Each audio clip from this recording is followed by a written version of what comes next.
Okay, ध्यान देंगे बच्चे। आपसे एक प्रश्न मैं कर रहा हूं, आप ये बताइए, आप में से कितने बच्चे ऐसे हैं जिनके पेरेंट्स किसी न किसी सरकारी नौकरी में है, गवर्नमेंट जॉब में है? हाथ ऊंचा करो, कैमरा घुमाओ, उधर उधर उधर घुमाओ। मोस्ट ऑफ स्टूडेंट, मुझे लगता है 90% स्टूडेंट के पेरेंट्स गवर्नमेंट जॉब में हैं, सब कैटेगरी 1 के। दूसरा प्रश्न, कितने बच्चे ऐसे हैं जिनके पेरेंट्स बिजनेस में हैं? बिजनेस, अरे यार, गवर्नमेंट जॉब भी बिजनेस भी, दोनों एक साथ नहीं होना चाहिए। चलो हो सकता है बिजनेस भी कर रहे हो। ओके, चलो बढ़िया बात। अब मुझे ईमानदारी से बताना, ये जो बता रहे हो ये स्वाभिमान का विषय है, कोई शर्म की बात नहीं है। आप में से क्या कोई बच्चे ऐसे भी हैं जिनके पेरेंट्स या जिनकी मम्मी या जिनके पापा न गवर्नमेंट जॉब में है, न कोई उनका बिजनेस है, वो मजदूरी करते हैं? ऐसे बच्चे, हाँ, जिनके पेरेंट्स मजदूरी करते हैं, अगर वो चाहे तो बेटा खड़े हो जाए, क्योंकि आज आप ही का दिन है। मैं आप लोगों के लिए बहुत अच्छी बात बताने वाला हूँ। हाँ, वो बच्चे चाहे तो खड़े हो सकते हैं। मेरे मम्मी पापा भी मजदूरी करते थे, ठीक है ना? यस, ये गर्व की बात है, स्वाभिमान की बात है।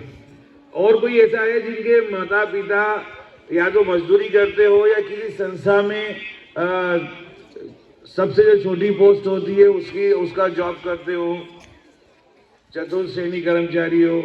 ओनली 2-3 बच्चों ने हाथ उठाए, ऐसे कोई नहीं है, 1-2 बच्चे हैं। है क्या इधर भी? ये है क्या इधर? क्यों खड़े हुए बच्चे हैं? Only 1 student.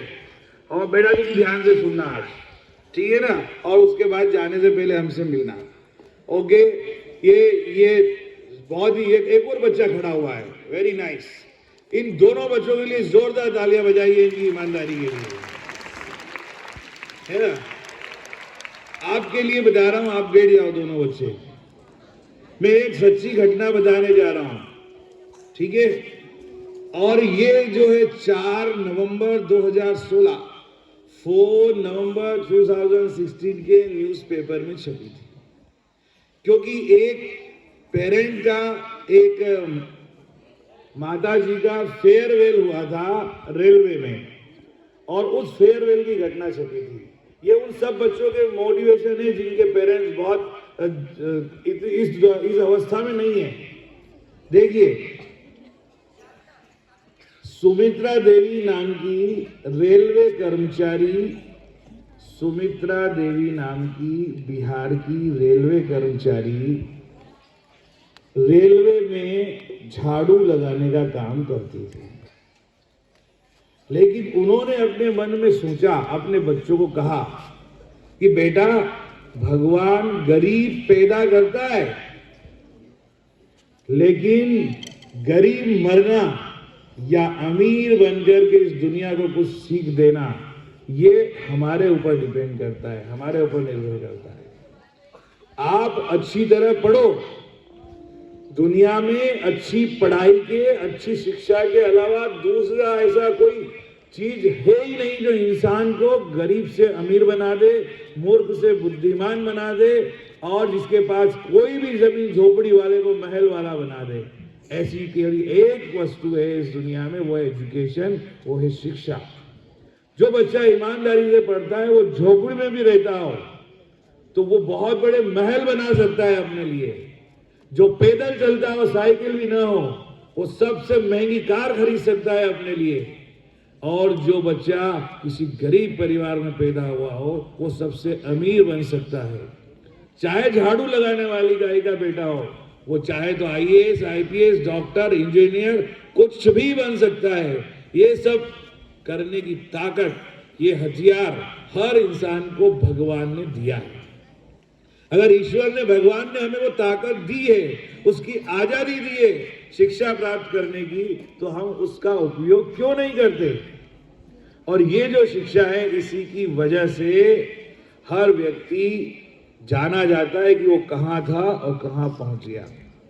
सुमित्रा देवी 60 इयर्स कंप्लीट हो गए थे 3 नवंबर 2016 को, और रेलवे के जो बड़े बड़े अधिकारी है, अधीक्षक वगैरह, उन्होंने जनरली एक जैसे सिंपल विदाई समारोह नहीं करते हैं कोई भी कर्मचारी का, हमारे यहाँ भी अगर कोई होगा तो हम विदाई समारोह करेंगे, तो उन्होंने विदाई समारोह का आयोजन किया अपने ऑफिस के बाहर ही, टेबल कुर्सियां वगैरह सब लगा के, और रेलवे पुलिस अधीक्षक वगैरह सब बैठ गए और सामने जो उनके कर्मचारी थे वो बैठ गए, ठीक है ना। लेकिन सुमित्रा देवी आई, उनको विदाई समारोह के लिए उस दिन, जिसका भी विदाई समारोह होता है तो जो भी साहब होते हैं वो अपने पास वाली कुर्सी में उनको बिठाते हैं। सुमित्रा देवी को भी बिठाया गया और थोड़ी देर बाद जब सुमित्रा देवी का विदाई समारोह प्रारंभ होने ही वाला था कि जिस जिले में वो सुमित्रा देवी रेलवे में काम कर रही थी उस जिले का नाम था सीवान, सब जानते हैं बिहार का। सीवान जिले के कलेक्टर महेंद्र सिंह अपने काफिले के साथ में वहां आते हैं और प्रोटोकॉल निभाने के लिए वो रेलवे का बड़ा अधिकारी उठकर कलेक्टर साहब को अपने यहाँ बुलाता है और बोलता है, सर बैठिए, आप अचानक कैसे निरीक्षण पर आ गए, हमें बता दिया होता तो हम आपकी जो है जो भी प्रोटोकॉल है उसका पालन करते। तो कोई बात नहीं, थोड़ी देर बैठते, अभी जो आपका कार्यक्रम चल रहा है चलने दो, ठीक है ना, थोड़ी देर में आपको सब कुछ पता लग जाएगा। तो इस तरीके से वो कलेक्टर साहब आ गए। एक उस शहर के जाने माने डॉक्टर धीरेन्द्र सिंह जो MBBS थे वो आए वहां पर, फिर उनको भी बैठाया गया। एक बहुत बड़े इंजीनियर थे जिनका नाम था वीरेंद्र सिंह, वो भी वहां आए, उन्हें भी बिठाया गया। और जब सब लोगों ने विदाई समारोह की औपचारिकता पूरी की, माला वाला पहनाई गई और सुमित्रा देवी से बोला, भाई आपका आज विदाई समारोह है, आपको अगर कुछ बोलना है तो आप बोलिए। तो सुमित्रा देवी ने बोला कि आज में जो बात मैंने आप लोगों से छुपाई और छुपाना बेहद जरूरी थी, क्योंकि आज बड़ा भाई भतीजावाद और बड़ा ही जो है इस तरह का माहौल देश में है कि लोग अपने घर का कोई अधिकारी होता है ना तो उसका लाभ उठाते हैं और पता नहीं कौन कौन से काम करवाते हैं और क्या नहीं करवाते और घमंड करते हैं इस बात पर कि जानते नहीं हो मैं किसका बेटा हूं, जानते नहीं हो मेरे पापा यहाँ के कलेक्टर है, जानते नहीं हो मैं किसका रिश्तेदार हूं, है ना। और वो मैं नहीं चाहती थी कि मेरे बच्चों की वजह से मेरे किसी भी काम में किसी प्रकार की रुकावट हो।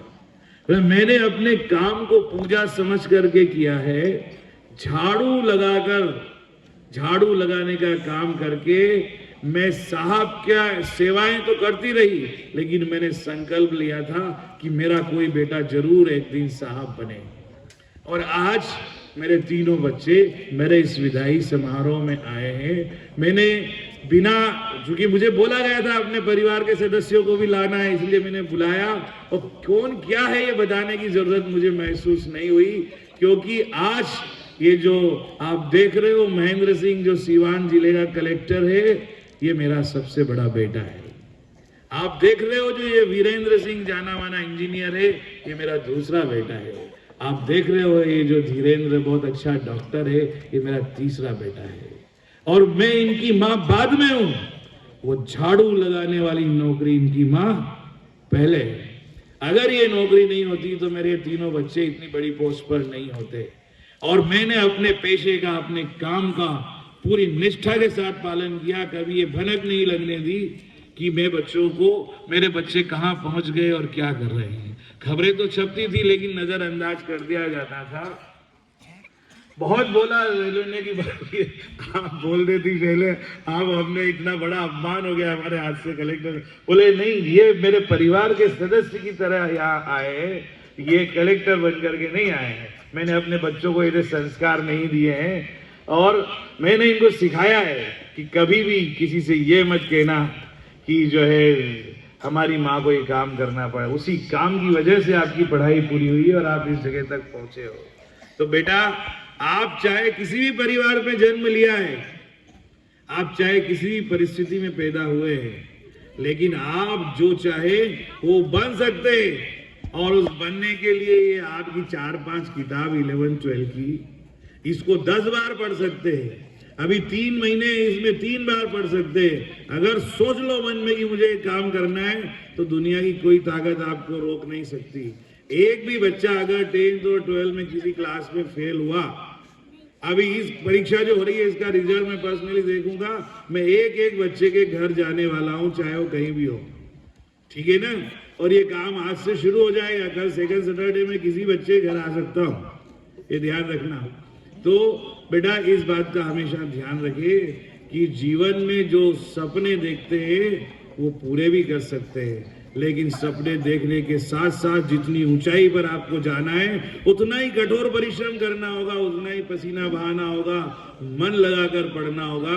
सफलताएं आपके चरणों में होगी। बहुत बहुत धन्यवाद।